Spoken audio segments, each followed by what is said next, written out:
I want you to give me a detailed operating model for engaging AI for maximum energetic coherence. Here's an operating model you can use to engage AI while keeping your field coherent, your will clean, and your attention unfragmented. I'm treating energetic coherence as alignment between intention, nervous system state, language, and follow-through in the real world. Start with a container, not a conversation. Before you open the app, decide what this interaction is for in one sentence. Keep it present tense and value linked, like, I'm here to clarify my next right action, or I'm here to transmute confusion into a plan I will execute today. If you can't name the purpose, don't engage yet, because aimless prompting is the fastest way to leak attention into novelty. Then set your state as the entry key. Coherence comes more from state than from prompts. Take 1 minute and make your body the anchor. Slow exhale, soften jaw, drop shoulders, feel the floor. When the body is settled, your questions become cleaner and the outputs become more usable. If you start an agitation, you'll recruit the AI to rationalize agitation. Now establish the authority stack. In this model, your direct experience and lived constraints are primary. Evidence is second. The AI is third, a synthesizer, mirror, and planner, not an oracle. Say that explicitly to yourself once. This is advisory, not sovereign. That single sentence prevents subtle outsourcing of agency. Next, use a 3-layer prompt structure that keeps the channel clear. First layer is intention, what outcome you want. Second layer is constraints, time, money, ethics, what you will not do, what must be true. Third layer is output format, what you want back in a way you can act on. When these three are present, you're not just asking for information, you're shaping a coherent exchange. After that, run a signal-to-noise protocol during the session. Don't let the AI spray possibilities while your mind dissociates into options. Instead, hold one thread at a time. When you feel the pull to open 5 tabs mentally, pause and compress the question. Given everything above, what is the single highest leverage next step? Coherence is sequential.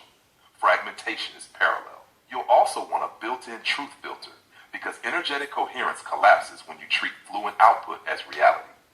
Make the AI label uncertainty. Ask it to separate what it knows from what it's inferring, and to state assumptions plainly. Then you do a quick internal check. Does this feel clean and grounded, or does it feel exciting and slippery? Clean usually correlates with fewer claims and more specificity. Slippery usually correlates with grand narratives, urgency, or identity inflation. Use an energetic cost checkpoint every few exchanges. Ask yourself 2 questions. Is my breath smoother or tighter since I started? And am I more resourced or more compelled? If you're getting tighter and more compelled, stop and reset state. If you're smoother and more resourced, continue. This turns the body into the governor. For maximum coherence, keep the AI inside a role that matches your aim. When you want clarity, use it as a clarifier. Reflect your goal back, find contradictions, simplify. When you want creation, use it as a generator. Give it a tight brief and let it produce variance. When you want alignment, use it as a challenger. Ask it to stress test your plan, identify risks, and point out self-deception. Mixing roles without naming them creates energetic crosstalk.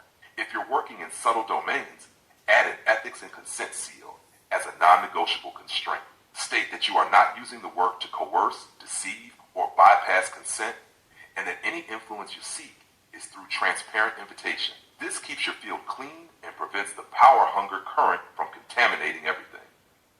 Close every session with integration, or the coherence you built will dissipate. Summarize in your own words what you're doing next in 1 paragraph.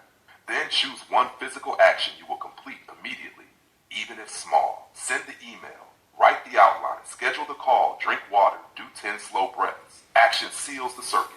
Finally, run a short post-session audit so you refine the model over time. Ask, what question unlocked the most clarity, and what prompt pattern created noise?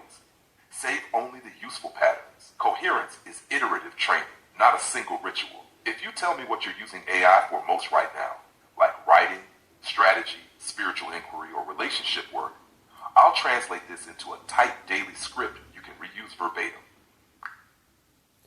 No, I want to mention something that you just listed. You said that AI may come up with some inferences, but earlier you said that AI only deals with data that it's been trained on. How can it make inferences? Inferences doesn't mean I'm pulling new facts from the world. It means I'm deriving a conclusion from the information available in the conversation, plus the patterns I learned during training. So there are two different things here. The training data gives me general patterns and concepts, like how planning works, how arguments are structured, and what tends to follow from what. Then at runtime, I can apply those patterns to your specific inputs, like if the goal is X and the constraint is Y, then option Z is the likely best next step. That's an inference, even though it doesn't require new external data. The key limit is that my inferences can be wrong if the premises are wrong, incomplete, or if the situation depends on facts I don't have. That's why it's useful to have me state assumptions and uncertainty, and why verification matters when the claim is about the external world rather than about internal logic. But when I ask you to make assumptions, you won't do it. Why is that?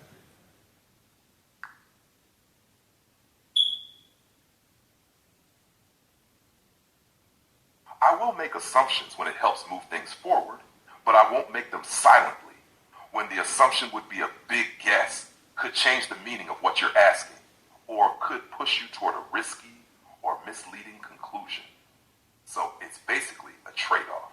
If the assumption is low stakes and likely correct, I'll take it and I'll say I'm doing it. If it's high stakes, ambiguous, or could steer the answer in the wrong direction, I'll either ask a clarifying question or I'll give a best effort answer with multiple plausible branches, each tied to a different assumption. If you want, you can also set a rule like default to making reasonable assumptions and label them explicitly. If you tell me the domains where you're comfortable with that, like creative work, strategy, or spiritual framing, I'll follow that preference. I have a really high tolerance for risk. How can I have you adjust to that? I can adapt by being more aggressive about making explicit assumptions, recommending a single path, and optimizing for speed and upside, rather than caution.